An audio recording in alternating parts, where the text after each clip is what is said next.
next speaker is our keynote speaker at our first Silver Fox Summit.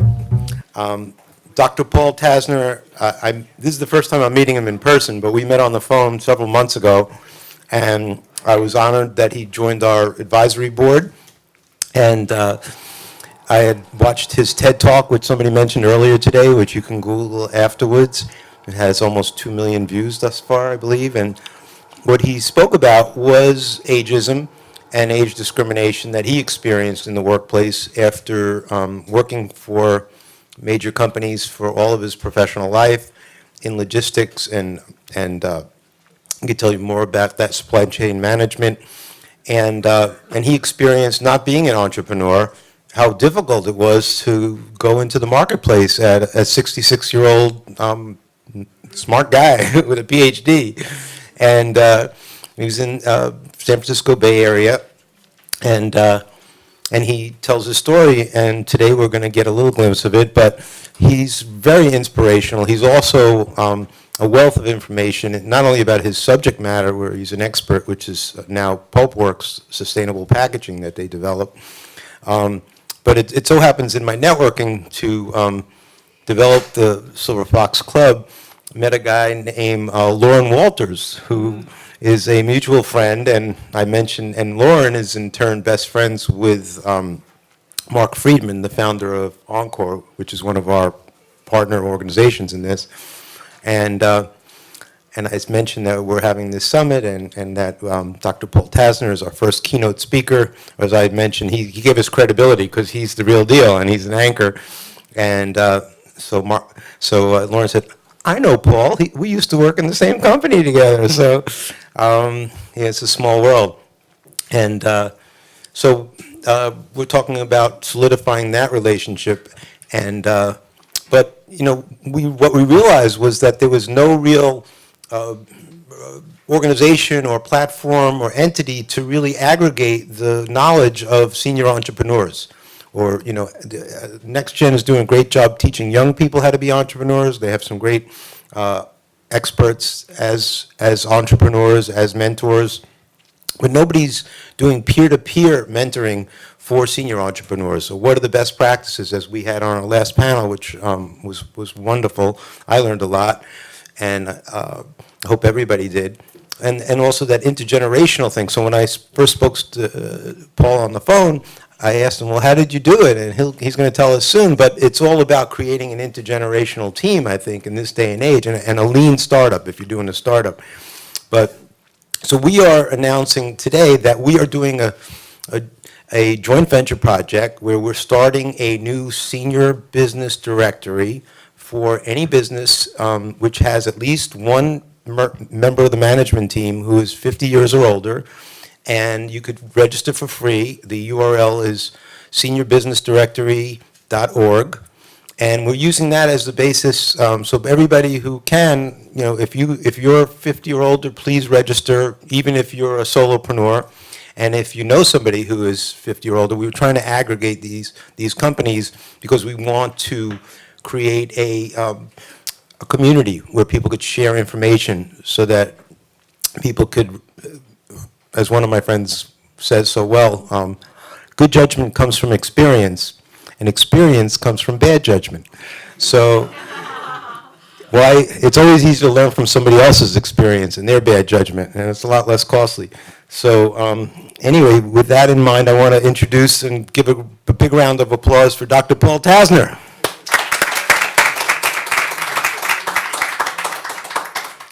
Thank you very much, very much.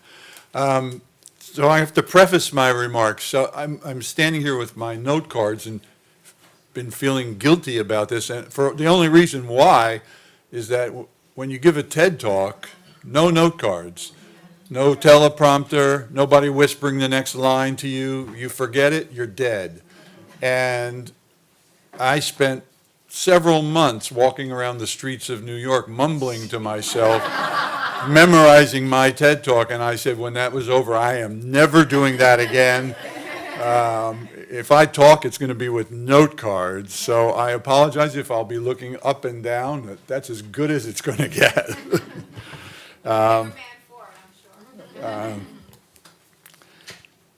So I have several topics to cover today in no particular order of importance. I say plastic pollution, but you can call it climate change if you like, the environment. And the others are entrepreneurism and ageism. They're not necessarily related, although some of them are, of course, except that they are, in my case. They're all related as far as I'm concerned.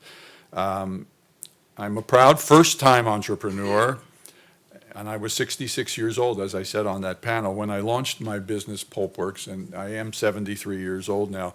I want to emphasize first-time entrepreneur. I don't feel like I have a lot in common with serial entrepreneurs. They've been there, done that. I was never there. I never had done that until I was 66 years old. It's a big difference, a really big difference. So I had, as Dan said, I spent 40 years in supply chain management with several companies, large and small, many names that you recognize, I'm sure. My last employer struggled through the recession and reduced the workforce significantly as a result.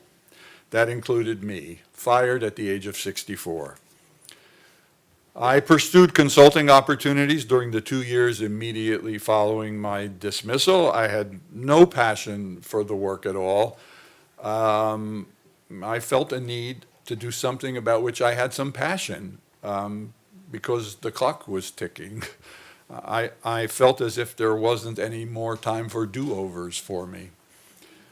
Pulpworks turned out to be an ideal concept for me. It was entrepreneurial, but it was also deeply rooted in my 40-year employment background, as well as my more recent passion for sustainability. So a little bit about Pulpworks, just a little, honestly. We're designers and manufacturers of sustainable packaging for consumer goods.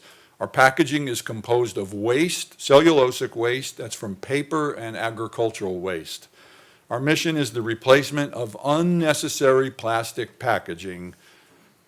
Not all plastic packaging is unnecessary, I recognize that, with our compostable and biodegradable alternatives. Let's talk about waste just for a moment, and plastic waste in particular. The United States comprises 5% of the world's population, and we create 25% of the world's waste.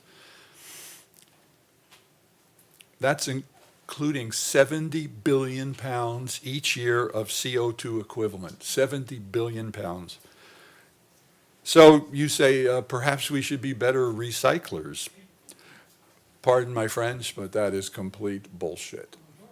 I am not a fan of recycling. I know it makes us all feel good, and it's not a bad thing to do. I don't mean to say that but it's not the answer. And you'll be surprised if you don't know already that in our nation, we only recycle about 10 or 11% of our waste. I mean, if you live in San Francisco, you get a bit of a skewed view of recycling. You think everyone recycles, and it's not true at all.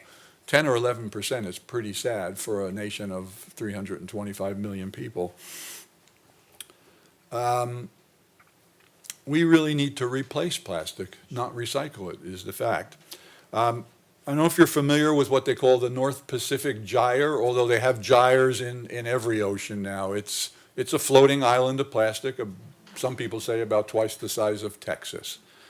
There's also a landfill in Rio, which they conveniently never showed you when the Olympics were there. Of course, why would they? I think it's called Jardim Gramacho. I probably ruined the pronunciation, but it's 247 football fields in profile and the size of a 30-story building. And China, if you've been paying attention, used to take all our waste. First they said no more paper, now they've said no more plastic.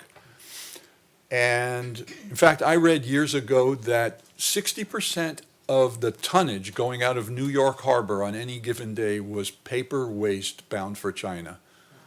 So we better find better things to do with our waste or not create it because it's not going anywhere anymore. Here's how, just an anecdote to underscore, here's how profound our corporate addiction to plastic is. I was told in the course of business development, I was told by a giant cosmetics company whose name shall remain confidential, but they're based in Paris. It starts with an L. And Eva Longoria is the spokesperson. The VP that we were talking to said, Paul, I love what you're doing, but we really can't use it if it's a tenth of a penny more than the plastic that we're using now. Of course, we were more than a tenth of a penny different. And I think it really hammered home just how unwilling companies were. Now, in all fairness, that was said to me several years ago. Things are changing better now. I haven't revisited them, but things are changing better, just in this past year, actually. So in 2017, I was privileged to spend 4 months in New York at TED as a resident. And on June 6th of last year, I was selected to deliver a TED Talk. As Dan told you, it's on these very same topics. And if you've seen it or will see it, I think you'll recognize what I'm talking about. I've been talking to anyone who will listen about my business, Pulpworks, since 2011. But since my TED experience, I've also been talking about entrepreneurism and ageism, not because I'm an expert. I am definitely not. But I'm an expert on me, and I've been talking about my experiences in entrepreneurism and ageism. And I'm comfortable talking about that, and you can take from that what you will. But I know a lot more about packaging and manufacturing. I've had invitations to talk on these subjects, ranging from my granddaughter's Girl Scout troop to the World Trade Organization in Moscow. I talk about the challenges of launching this venture as a senior citizen. As I said earlier, I was 66 when I launched Pulpworks. It was my very first attempt. I've had 40 years of experience, but 0 as an entrepreneur. Pulpworks is self-funded. We did not choose that. We simply could not raise the money. I was turned down many times. We spent a good year trying to raise money. Too old was often the excuse, spoken and unspoken. I live in San Francisco. Investors have much better opportunities than Pulpworks to get rich. It's a tech world, and especially a tech world in San Francisco. We live on the edge of the Silicon Valley.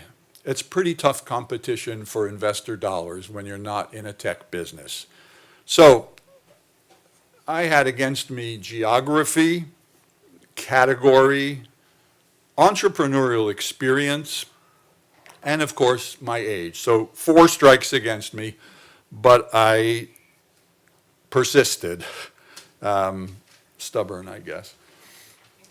I wanted to share with you a couple of examples, what it was like trying to raise money. And as I said, I think we spent about a year at it. We met with groups. We probably met with a dozen different groups, angel investors, and et cetera, over the course of the year, all unsuccessfully. Excuse me. I will say this, they probably found our venture interesting enough because we'd make it to the table. They'd get 100 applications and they'd ask 3 or 4 or 5 companies to come in and present. So we'd get that far. We usually got to present. But it was a dreadful experience presenting. I mean, angel investors, I hope there's no angel investors in there.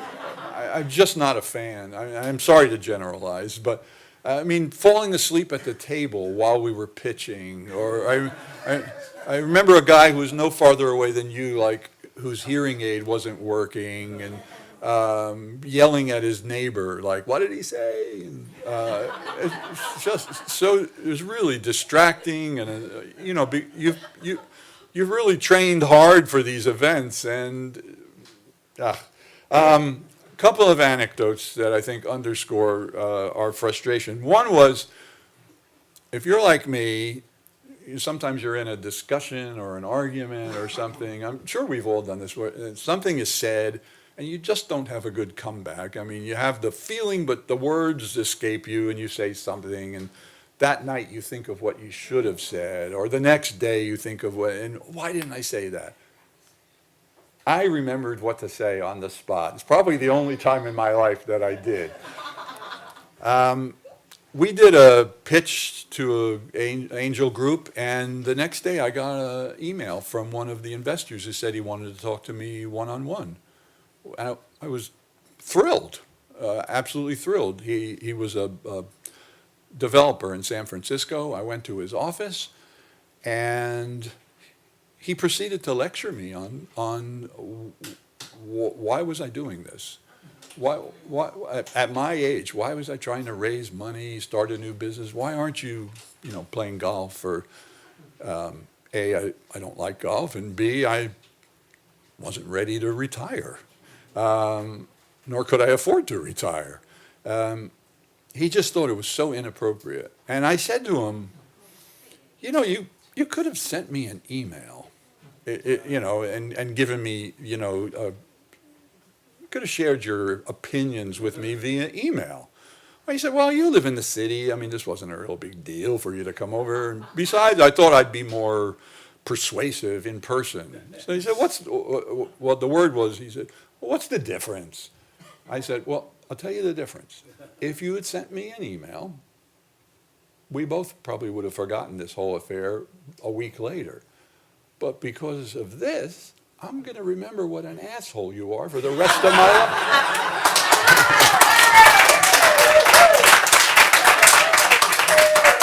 And I'm going to talk about it at Macaulay Honors College and other places that I'll be invited to 5 years from now. And I think also noteworthy is the last experience I had trying to raise money. It was at, you talked about LinkedIn, somebody talked about LinkedIn. You need to be on LinkedIn or oh, you did, yes. It was at LinkedIn. It was an angel group at LinkedIn. Again, I made it to the table. There were 3 of us. I remember it like it was yesterday. The 2 other people, young fellas, both younger than my youngest son. They were nice kids. I mean, they had cool projects too. It was one of them had sort of security software. I mean, they were tech ventures. At the end of the evening, the angels had us standing behind a table like this, each of us, and they said to the crowd, line up in front of the entrepreneur that you want to learn a little bit more about. 2 lines formed in front of these 2 young guys. Nobody came, and it was humiliating. And in fact, the young guy next to me sort of leaned over and said, hey, dude, I'd invest in your company if I So I said, well, you're obviously going to get some money tonight, so here's my card. I left there, and that's when I said, that's it, we're going to have to figure another way. We were trying to raise money to build a manufacturing facility, and that's when we changed our position and decided we would outsource our manufacturing. But it's been mentioned here too, I'm guessing that the investors we met weren't aware that older entrepreneurs, and I read, have a 70% success rate starting successful ventures. That drops to 28% for younger counterparts. And as I shared in my TED Talk, 70% success rate, that's like betting on the Golden State Warriors. I mean, who wouldn't bet on the Golden State Warriors? I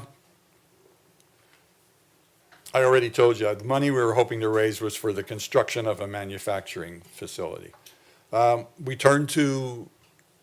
I've been working in this business for 40 years. We turned to my colleagues and contacts in order to outsource.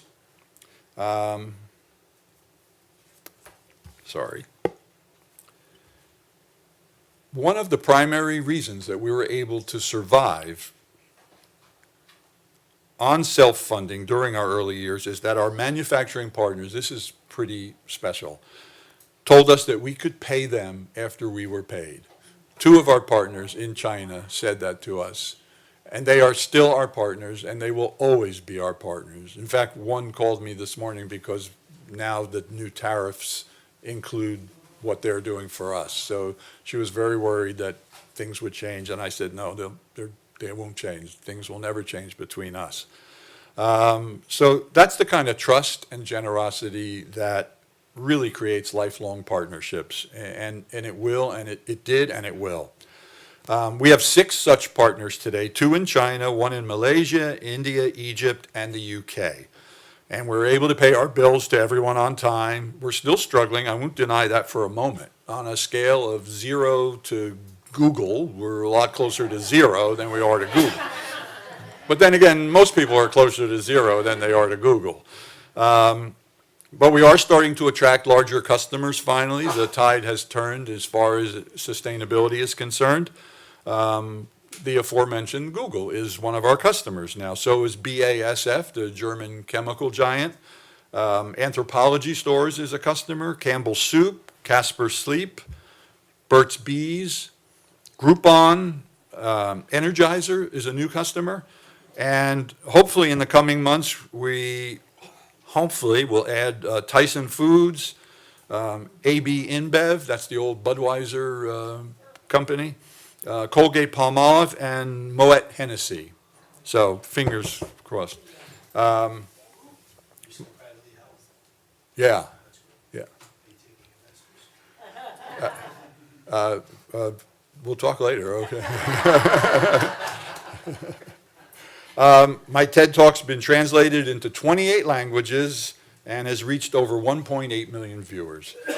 And I have received literally thousands of responses from around the world. TED is a really powerful platform. I think TED has about 8 million subscribers. I have gotten heartwarming messages, heartbreaking messages really, from around the world. People of all ages, but particularly seniors, telling me that I have inspired them. One particular message said that I saved them.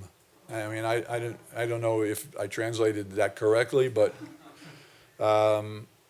so I've been overwhelmed by that. I mean, I'm saying it to you in a matter-of-fact way, but I've really been overwhelmed by this.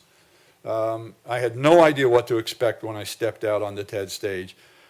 You know, most of us feel fortunate if we inspire one person, maybe our kid or one of our kids. But can you imagine the gift of inspiring hundreds of people?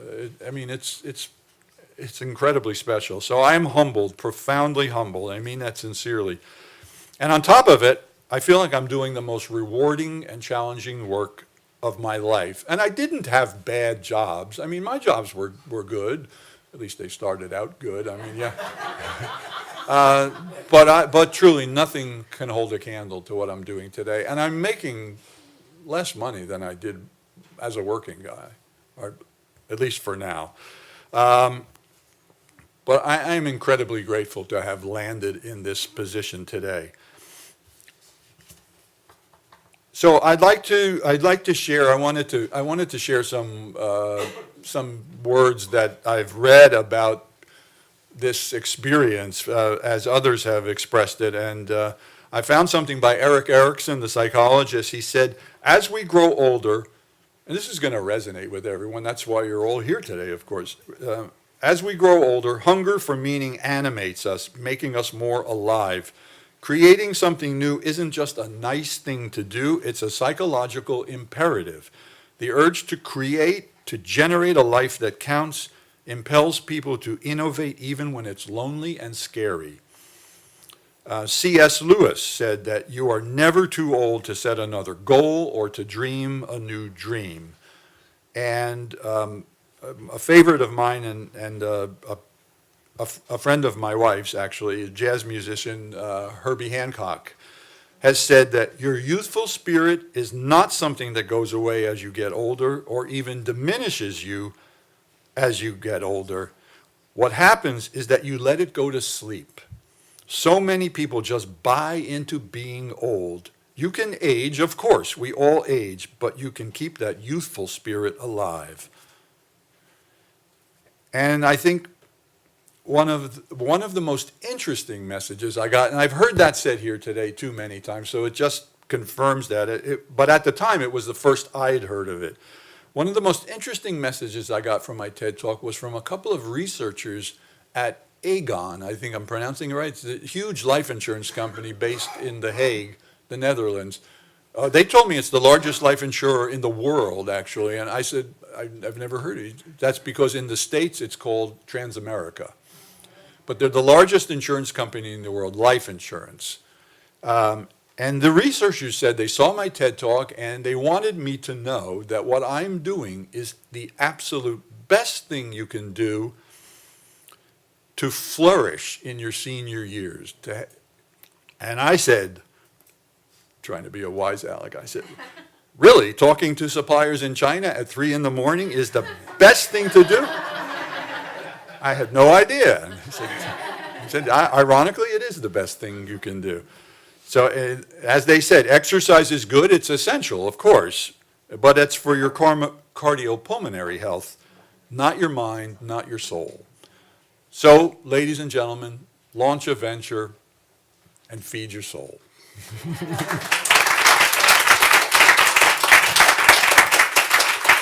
Dr. Paul Tasner, I want to present you on behalf of the Silver Fox Club. Oh, wow. Our first keynote speaker Lifetime Achievement Award. You're an inspiration to so many of us. Thank you so much.